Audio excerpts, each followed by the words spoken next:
అనంత కరుణామయుడు అపార కృపాశీలుడైన అల్లాహ్ పేరుతో ప్రారంభిస్తున్న సూర్య అల్వాఖ్య 2వ రుకు 31వ వివరణ. మరో విధంగా చెప్పాలంటే ఈ విధంగా కృతజ్ఞతకు ఎందుకు పాల్పడుతున్నారు? మీలో కొందరు ఈ వర్షాన్ని దేవతల మహిమగా భావిస్తారు.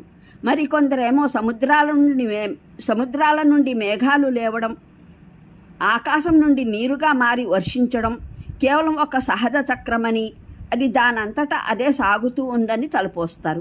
ఒకరు దీన్ని దైవ కారుణ్యంగా తలచినా ఆ దైవం ఎదుట విధేయతా శిరస్సు వంచడం తన బాధ్యతగా భావించడు.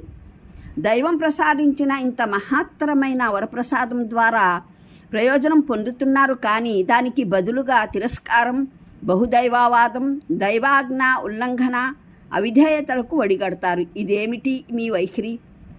చెట్టు అంటే ఉద్దేశం మంట మండించడానికి కట్టెలు సమకూర్చే చెట్లు కావచ్చు, లేదా మర్హ్, అఫార్ పేరుగల 2 చెట్లు కావచ్చు. వీటి పచ్చటి కొమ్మల్ని సైతం ఒకదానిపైనొకటి కొట్టి ప్రాచీన కాలంలో అరబ్బులు నిప్పు రాజేసేవారు. ఈ అగ్నిని జ్ఞాపికకు మార్గంగా చేయడం అంటే భావం ఈ వస్తువు అనునిత్యం వెలిగి మానవునికి అతను మర్చిపోయిన పాఠాన్ని గుర్తు చేస్తుంది. నిప్పే లేకపోయినట్లయితే మానవ జీవితం పశు జీవితం కన్నా భిన్నంగా ఉండేది కాదు. మానవుడు పశువుల్లా పచ్చి ఆహారం తినడానికి బదులు అగ్ని ద్వారానే ఆహార పదార్థాలను వండి తినడం మొదలెట్టాడు. ఆ తర్వాత అతనికి వృత్తి పనులు, పరిశ్రమలు, ఆవిష్కరణల ద్వారాలు, కృంగొత్త ద్వారాలు తెరుచుకోసాగాయి. నిప్పును రాజేయగలిగే విభిన్న మార్గాలను దైవం సృజించకపోయినట్లయితే, నిప్పు రాజేసే పదార్థాలు పుట్టించకపోయినట్లయితే మానవుని ఆవిష్కరణ సామర్థ్యాల తాళం తెరుచుకునేదే కాదు. అయితే మానవుడు పూర్తిగా మర్చిపోయాడు తనను సృష్టించినవాడు ఒక విఘ్నతా దురంధరుడైన ప్రభువు అని. ఆయన అతనిలో ఒకవైపున మానవీయ శక్తి సామర్థ్యాలు సృజించాడు, మరోవైపున భూగోళంలో మనిషి శక్తి సామర్థ్యాలు ఆచరణాత్మకంగా వినియోగపడే వస్తు సామాగ్రిని సైతం సృజించాడు. మానవుడు పూర్తిగా ఏమరుపాటుకు లోనై మైమరిచి పోకపోతే ఒక అగ్ని మాత్రమే చాలు ప్రపంచంలో తాను అనుభవిస్తున్న ప్రయోజనాలన్నీ ఎవరి మహోపకారాలో, ఎవరి వరప్రసాదాలో గుర్తు చేయడానికి. మూలంలో ముహ్వీన్ అన్న పదం ప్రయోగించబడింది. నిఘంటాకారులు దీనికి విభిన్న అర్థాలు చెప్పారు. కొందరు దీనికి ఎడారిలో దిగిన ప్రయాణికులు అని అర్థం చెప్పారు. కొందరు ఆకలి కొన్న వ్యక్తి అని అర్థం చెబుతారు. మరికొందరేమో నిప్పు ద్వారా ప్రయోజనం పొందే జనులు అని అర్థం చెప్పారు.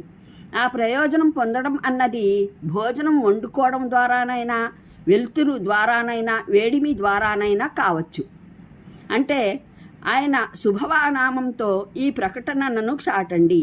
ఆయన ఈ తిరస్కారులు, బహుదైవారాధకులు ఆయనకు అపాదించే తిరస్కారం, బహుదైవాభావం లాంటి ప్రతి నమ్మకంలో, పరలోక తిరస్కారుల వాదనల్లో నిక్షిప్తమై ఉన్న లోపాలకు, లోటుపాట్లకు, బలహీనతలకు అతీతుడు, పరిశుద్ధుడు.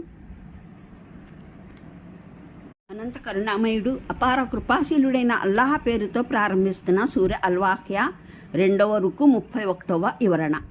మరో విధంగా చెప్పాలంటే ఈ విధంగా కృతజ్ఞతకు ఎందుకు పాల్పడుతున్నారు? మీలో కొందరు ఈ వర్షాన్ని దేవతల మహిమగా భావిస్తారు.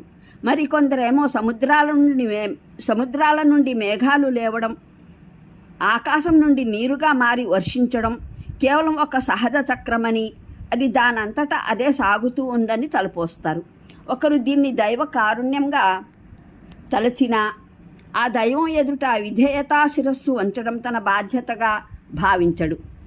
దైవం ప్రసాదించిన ఇంత మహత్తరమైన వరప్రసాదం ద్వారా ప్రయోజనం పొందుతున్నారు, కానీ దానికి బదులుగా తిరస్కారం, బహుదైవవాదం, దైవాజ్ఞ ఉల్లంఘన, అవిధేయతలకు వడిగడతారు. ఇదేమిటి మీ వైఖరి?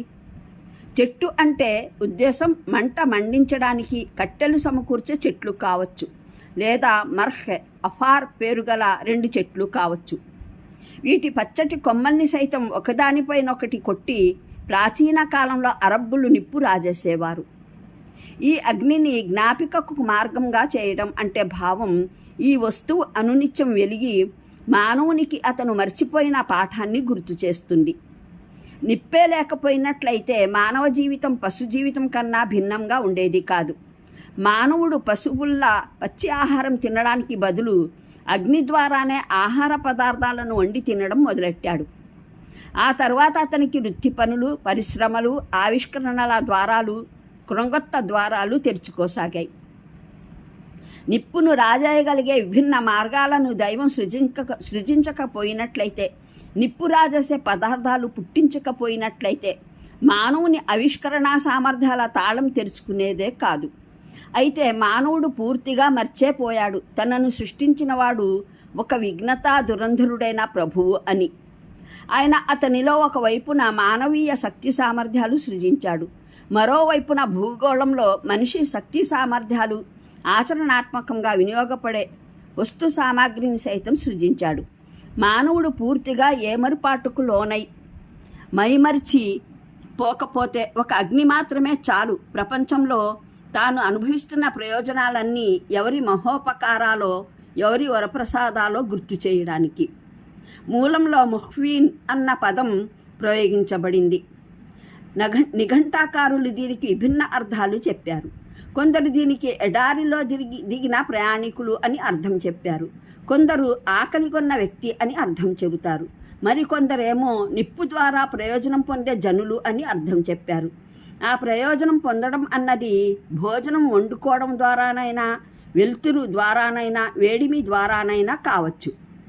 అంటే ఆయన శుభవానామంతో ఈ ప్రకటనను చాటండి. ఆయన ఈ తిరస్కారులు, బహుదైవారాధకులు ఆయనకు అపాదించే తిరస్కారం, బహుదైవాభావం లాంటి ప్రతి నమ్మకంలో, పరలోక తిరస్కారుల వాదనల్లో నిక్షిప్తమై ఉన్న లోపాలకు, లోటుపాట్లకు, బలహీనతలకు అతీతుడు, పరిశుద్ధుడు. అనంత కరుణామయుడు, అపార కృపాశీలుడైన అల్లాహ్ పేరుతో ప్రారంభిస్తున్న సూర అల్-వాఖియా 2వ రుకు 31వ వివరణ. మరో విధంగా చెప్పాలంటే, ఈ విధంగా కృతజ్ఞతకు ఎందుకు పాల్పడుతున్నారు?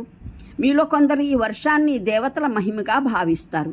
మరికొందరేమో సముద్రాల నుండి మేఘాలు లేవడం, ఆకాశం నుండి నీరుగా మారి వర్షించడం కేవలం ఒక సహజ చక్రమని, అది దానంతటా అదే సాగుతూ ఉందని తలపోస్తారు. ఒకరు దీన్ని దైవ కారుణ్యంగా తలచినా ఆ దైవం ఎదుట విధేయతా శిరస్సు వంచడం తన బాధ్యతగా భావించడు.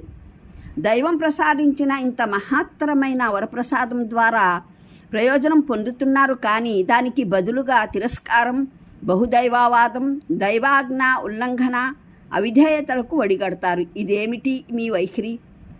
చెట్టు అంటే ఉద్దేశం మంట మండించడానికి కట్టెలు సమకూర్చే చెట్లు కావచ్చు, లేదా మర్హ్, అఫార్ పేరుగల 2 చెట్లు కావచ్చు.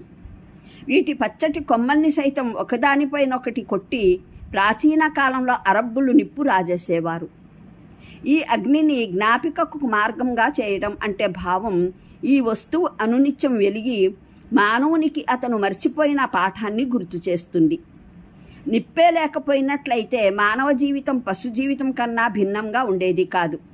మానవుడు పశువుల్లా పచ్చి ఆహారం తినడానికి బదులు అగ్ని ద్వారానే ఆహార పదార్థాలను వండి తినడం మొదలెట్టాడు. ఆ తర్వాత అతనికి వృత్తి పనులు, పరిశ్రమలు, ఆవిష్కరణల ద్వారాలు, కృంగొత్త ద్వారాలు తెరుచుకోసాగాయి. నిప్పును రాజేయగలిగే విభిన్న మార్గాలను దైవం సృజించకపోయినట్లయితే, నిప్పు రాజేసే పదార్థాలు పుట్టించకపోయినట్లయితే మానవుని ఆవిష్కరణా సామర్థ్యాల తాళం తెరుచుకునేదే కాదు. అయితే మానవుడు పూర్తిగా మర్చేపోయాడు తనను సృష్టించినవాడు ఒక విఘ్నతా దురంధరుడైన ప్రభువు అని. ఆయన అతనిలో ఒకవైపున మానవీయ శక్తి సామర్థ్యాలు సృజించాడు, మరోవైపున భూగోళంలో మనిషి శక్తి సామర్థ్యాలు ఆచరణాత్మకంగా